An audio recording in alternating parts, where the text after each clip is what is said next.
Welcome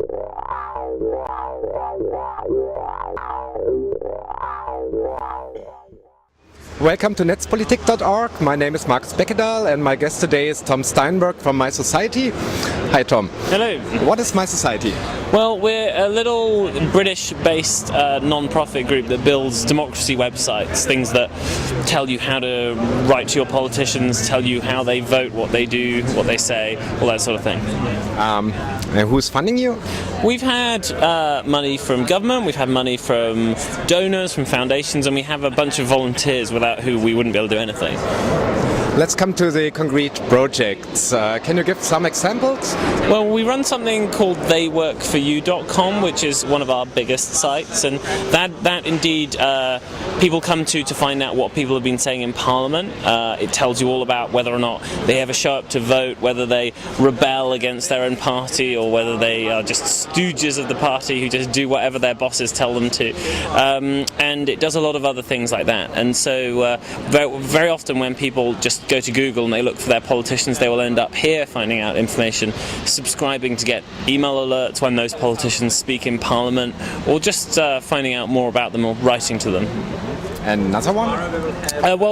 So that's a very political site, but we also do things that look at democracy more broadly. So we run something called Fix My Street. Now, Fix My Street is a very simple idea. You just say, I live in this area and there is a problem, there is some graffiti or there is a hole in the road. And you stick a pin in the map where the problem is, and you say, here is the problem, here's what it is. And the website works out which local government you're in, and it sends it to the relevant place and tries to get it fixed, and it asks you whether it's been fixed a couple of weeks later.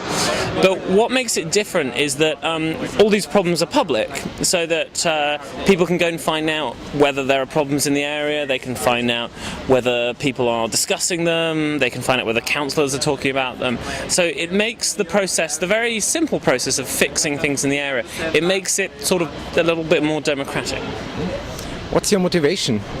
I think people in my society have like all sorts of different motivations, but I think brought together they are people who think that we are very lucky to live in a representative democracy that works at all, but that it could work an awful lot better. It could help the citizens a lot more, it could help people understand what's going on and put the power in their hands a lot more, and that at the moment government is too difficult to understand, and actually in some ways civil society is too hard to understand. It can be too difficult to work out how you can influence things and what you have to do and how you can join groups and how you can raise money and all that sort of thing.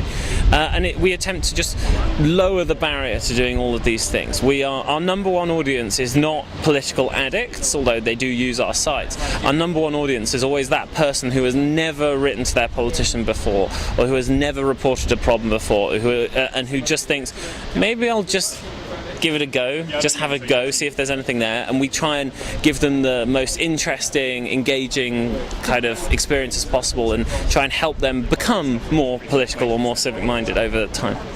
So you're a group of political geeks and you're using open source software. Yeah. Why? Everything we do is open source. It's partly because I think that it's got all sorts of good reasons. So one is that I often think you just get some of the best developers working in that area, although people would probably shoot me for saying that. But I also think that by being open source, people can see, if you can look at your code, can find out whether or not you're doing anything dubious or dangerous or unsecure.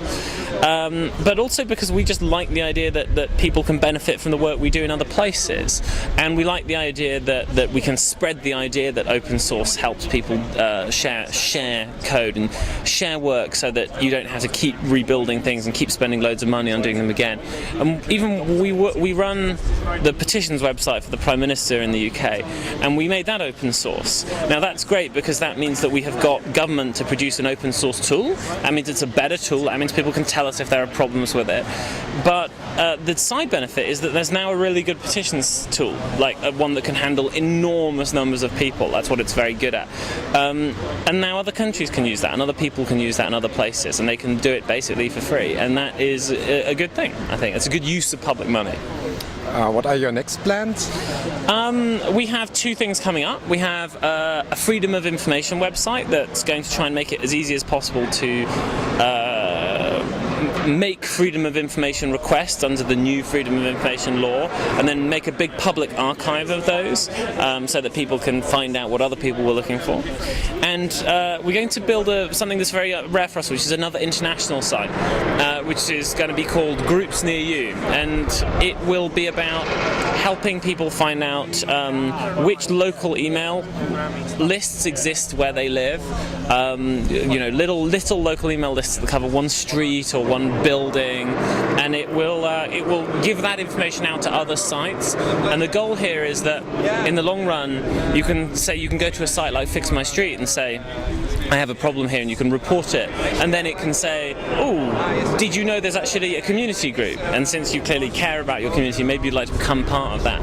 And that will be international, and we're very much looking forward to finding people who will work with us on that in Germany and in other countries, so that it can become a global database of these community groups that can plug into any number of different sites for whom it's important to have people in real local communities.